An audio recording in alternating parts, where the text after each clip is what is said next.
के दिल में शाहीन बाग बसता है।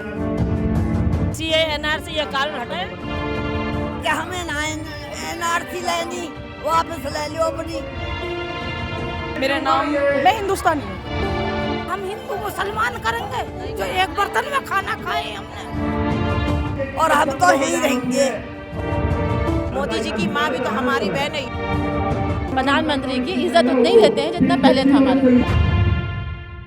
Less than 48 hours are left for the entire Delhi to go and vote, and we are here at Shaheen Bagh, which has become the epicenter of the anti-CA protest. And in these Delhi elections, it also became the burning issue, with all the political parties blaming each other for the Shaheen Bagh protest and blaming each other for engineering these protests. But let us go across to all these women who are still here and find out what is the mood here at Shaheen Bagh. What do these women want?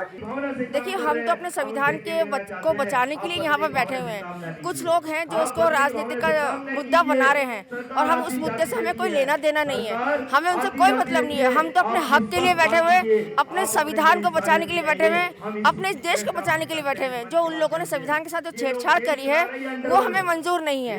हमारा मुद्दा सिर्फ इतना है कि वो आके हमारी जो एनआरसी और सीए को लेकर जो काला कानून बना है उस पर आके हमसे बात करें।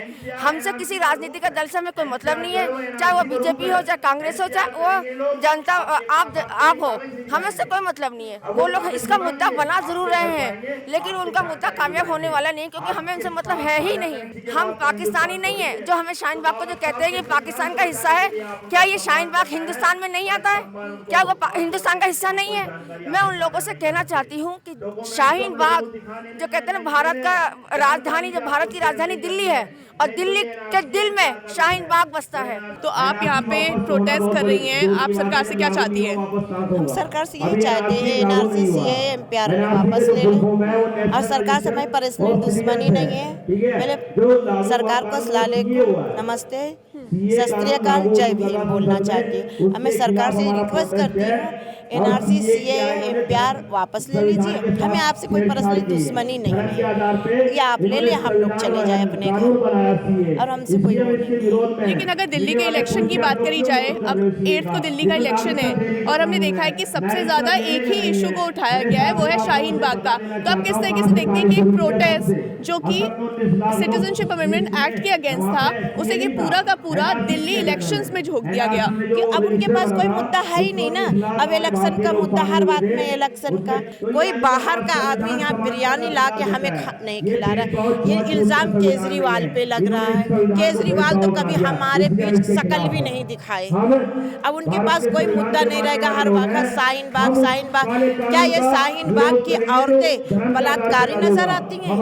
जो मोदी जी के है ना, करे अरे ये कल को ये आके बहन बेटियों को बलात्कार करेंगे। योगी जी है ना, कहते हैं लखनऊ में कि है ना, और आदमियों तो है ना रजाई में और कम्बल में है ना छुपे बैठे, औरतों को बाहर निकाल दिए। तो हम औरतों को इतनी क्या बदनामी? क्या उनके घर में माँ बहन जो है वो भी तो हमारी बहन है। मोदी जी की माँ भी तो हमारी बहन है। योगी को जो पैदा करी है, योगी जी जिस माँ से पैदा हुए, वो भी तो हमारी बहन है। तो जैसे कि आप भी यहाँ पे प्रोटेस्ट कर रही हैं, तो जैसे कि हमने देखा कि शाहीन बाग में 3 बार गोलियां चल चुकी हैं।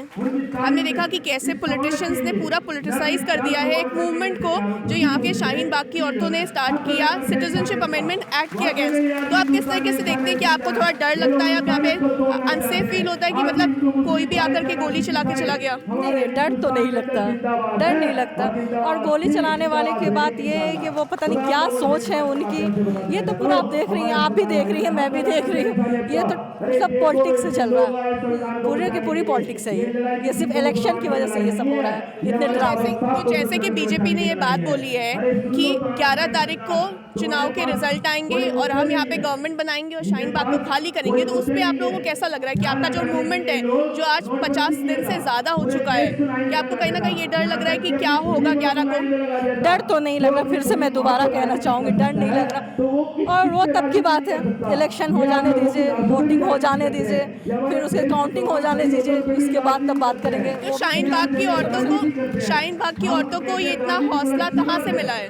बस सबसे जो लोग यहाँ मौजूद हैं, जो मेजोरिटी है सिख की, हिंदू की, मुस्लिम की, सबकी मेजोरिटी की वजह से हमें हिम्मत मिलता है। आप लोगों का जो मूवमेंट है वो पॉलिटिकल नहीं है, लेकिन जिस तरीके से पूरे दिल्ली इलेक्शंस में इसको पॉलिटिसाइज किया गया। ये तो 54 डेज हो गया, इलेक्शन का टाइम तो अभी हो रहा है ना। ये तो 54 डेज पहले तो कोई ऐसी बात नहीं थी। ये तो ज़बरदस्ती का जो है अलग एक चीज़ डाल करके जो है छेड़ा जा रहा है कि किसी तरीके से जो है वोटर्स को बदनाम किया जाए कि किसी पार्टी का हाथ है इसमें, कोई सपोर्ट कर रहा है। ये फालतू बात है, बिल्कुल इसमें कोई वो नहीं है। तो जैसे कि अभी किस तरीके का माहौल है शाहीन बाग में? शाहीन बाग का माहौल जैसे पहले था वैसे ही है। जैसे लोग सोच रहे हैं कि डर अगर 3 गोली चला करके या किसी लेडी को अंदर डाल करके डर पैदा करे तो डर नहीं है, क्योंकि औरत जो है सबसे ज़्यादा ताकतवर है। तो कैसे आप लोग मैनेज कर रहे हैं? आप सब यहाँ पे सुबह आ जाते हैं, कैसे मैनेज कर सब रहे हैं? आपस में कॉपरेट से हम लोग 3 का शिफ्ट है, हम लोग 3 जाएंगे, दूसरी आएंगे, हम आपस में अंडरस्टैंडिंग है। किसी तरह की परेशानी कोई आपको महसूस हो रही है यहाँ पे? अभी थोड़ी सी परेशानी होती है काम को लेकर के, जैसे मैं भी वर्किंग में हूँ तो मेरे बिजनेस में फ़र्क पड़ रहा है। लेकिन ये अगर एक बार ये परेशानी आज की है, महीने 2 महीने 6 महीने 1 साल की है, अगर हम इससे नहीं लड़ेंगे तो ये परेशानी हमारी पूरी लाइफ की हो जाएगी। तकलीफ हो रही है कि रोज यहाँ पे आते हैं आप लोग? तकलीफ में क्या, हम जब तक ये कड़ा कानून वापस करते हम यही डटे रहेंगे। हमें बस ये CAA NRC हमें इससे खिलाफ, हमें ये नहीं चाहिए। तो दिल्ली के इलेक्शन से कोई फर्क नहीं पड़ा? हमें इलेक्शन फलेक्शन से कोई फर्क नहीं है। हम जिस चीज़ के लिए लड़ रही हैं, भारत में रहने हैं, भारत में हम यही इसी के लड़ रहे हैं। हम ये हटाए CAA NRC ये कानून हटाए, हम यहाँ छोड़ देंगे धरना, हम खाली कर देंगे। लेकिन जब तक ये नहीं हटेगा, जब तक लागू हम यही रहेंगे। आप कब से यहाँ पे प्रोटेस्ट कर रही हैं? जब से शुरू हुआ, क्या चाहती हैं आप? ये चाहते हैं काला कानून वापस चाहिए हमें। हम चाहते हैं कि हमें ना NRC लेनी वापस ले लो अपनी, और हम तो यहीं रहेंगे। हम ये चाहते हैं, हमें ना चाहिए NRC। कब तक बैठे रहोगे यहाँ पे? जब तक ना मिलेगी NRC वो आज़ादी, हम तो जब तक ही रहेंगे। आपका नाम? मेरा नाम, मैं हिंदुस्तानी हूँ। तो आप यहाँ पे कब से बैठी हैं, कब से प्रोटेस्ट कर रहे हैं? मैं यहाँ पे बहुत टाइम से आ रही हूँ। 15 दिसंबर के बाद से जो यहाँ पे वो हुआ है, मैं तब से आ रही हूँ। तो आप कॉलेज स्टूडेंट हैं? हाँ, मैं जामिया से। जी तो फिर कॉलेज छोड़ के आप यहाँ पे बैठी हैं, प्रोटेस्ट कर रही हैं? जी जी, क्या चाहती हैं आप? हम बस आज़ादी चाहते हैं यहाँ के लिए। इस चीज़ से आज़ादी, सिटीजनशिप अमेंडमेंट से हम आज़ादी चाहते हैं। यहाँ पे हमें आज़ादी चाहिए, क्योंकि ये जो लागू कर रहे हैं ये किस लिए कर रहे हैं, हमारे पास नहीं है प्रूफ। मैडम, चुनाव के बारे में तो हमारा कुछ ख्याल नहीं है, क्योंकि हम तो अपने मुद्दे पर बैठे हैं, तो वही मुद्दा होना चाहिए। हमें चुनाव से कुछ लेना नहीं, चुनाव तो आते जाते रहते हैं। हमारे तो हम खाने को दे देंगे, कोई जीता कमा को तो हमें खाना ही है।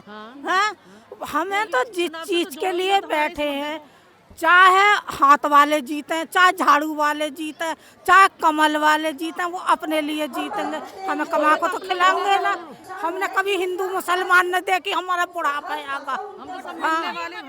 हमें किसी चीज से कोई मतलब, हम तो फकत बीच हिंदुओं के रहे, उनके बीच में ही बच्चे पैदा हुए, उनके बीच में शादी ब्याह करे हमने। हमारी ब्याह शादी भी इन हिंदुओं के बीच में हुई है, समझे। हमारा बुढ़ापा आगा है, अब हम हिंदू मुसलमान करेंगे जो एक बर्तन में खाना खाए हमने। हम ये नहीं सोचते, हम सबको एक समझते हैं। मैडम, जो सरकार तानाशाही कर रही है, ये तो देखो चल नहीं पाएगा हमारे भारत के अंदर, क्योंकि हमारा भारत तो मिलजुल के ही रहने वाला है। हिंदू मुस्लिम सिख ईसाई हम चारों ही मिलजुल के रहने वाले। ये नहीं चलेगा CAA NRP MPR NRC वगैरह, ये काले कानून की क्या ज़रूरत है हमारे भारत के अंदर। बेरोजगारी है, घूम रही है, उसका तो ध्यान नहीं है हमारी सरकार को। नौकरियाँ नहीं है, गरीबों के घर मकान नहीं है, ये बच्चों की शिक्षित नहीं है, पढ़ाई के बारे में कोई ध्यान नहीं है।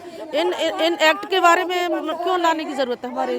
हमारा मुद्दा है मोदी जी से, मैं किस चीज़ के लिए ना बैठी हूँ, MPR NRC CAA वापस ले ले, मैं अपने घर चली जाऊंगी। मैं किसी चीज़ के लिए नहीं बैठी हूँ, उनसे हमें कोई ये नहीं है क्या होगा नहीं होगा, मुझे कोई टेंशन है। मैं अपना हक के लिए बैठी हूँ, मैं अगर ले लूँगी तो ठीक है, ना तो मैं बैठी रह जाऊँगी पूरी उम्र ना बैठी। वोट देने जाएंगे, मगर हमें मोदी से और अमित शाह से यही शिकायत है, ये जो काला कानून इन्होंने लागू करा, ये सब वापसी ले में हमें इसी चीज से उम्मीद है। हमें कहते मोदी जी पैसे लेके, हम तो इतने पैसे तो मोदी जी को दे देंगे हम, लेकिन हम किसी से पैसा ना लेने का। बेचते हम लोग, जमीन नहीं बेचते मुसलमान लोग, सिर्फ इसलिए बैठे हैं अपने हक के लिए। अपने बच्चा भी 4 महीने का बच्चा मरा है हमारा वो वापसी आ जाएगी, बच्ची नहीं आ सकती, इस वजह से बैठे हुए हम लोग। हमें कोई शौक नहीं है घर से निकलने का। शुगर के मरीज हैं, अपने तकलीफों में बैठे हुए लोग बाग। बिरयानी खाने के लिए नहीं बैठे, रोज बनाते हैं बिरयानी ऐसी। तो हम लोग ऐसा नहीं करते। हम लोग एक ही बात है, अभी भी हम लोग जो है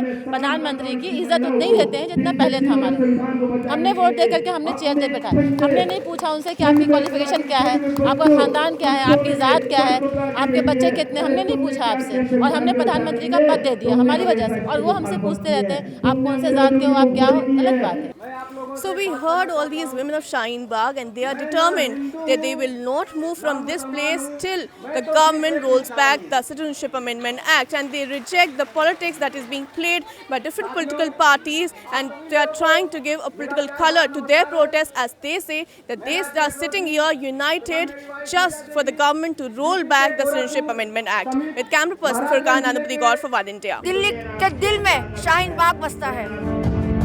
CA NRC ये कानून हटाए क्या हमें ना NRC लेनी, वापस ले लो अपनी। मेरा नाम, मैं हिंदुस्तानी हूँ। हम हिंदू मुसलमान करेंगे जो एक बर्तन में खाना खाए हमने, और हम तो यही रहेंगे। मोदी जी की माँ भी तो हमारी बहन है। प्रधानमंत्री की इज्जत उतनी ही देते हैं जितना पहले था हमारा।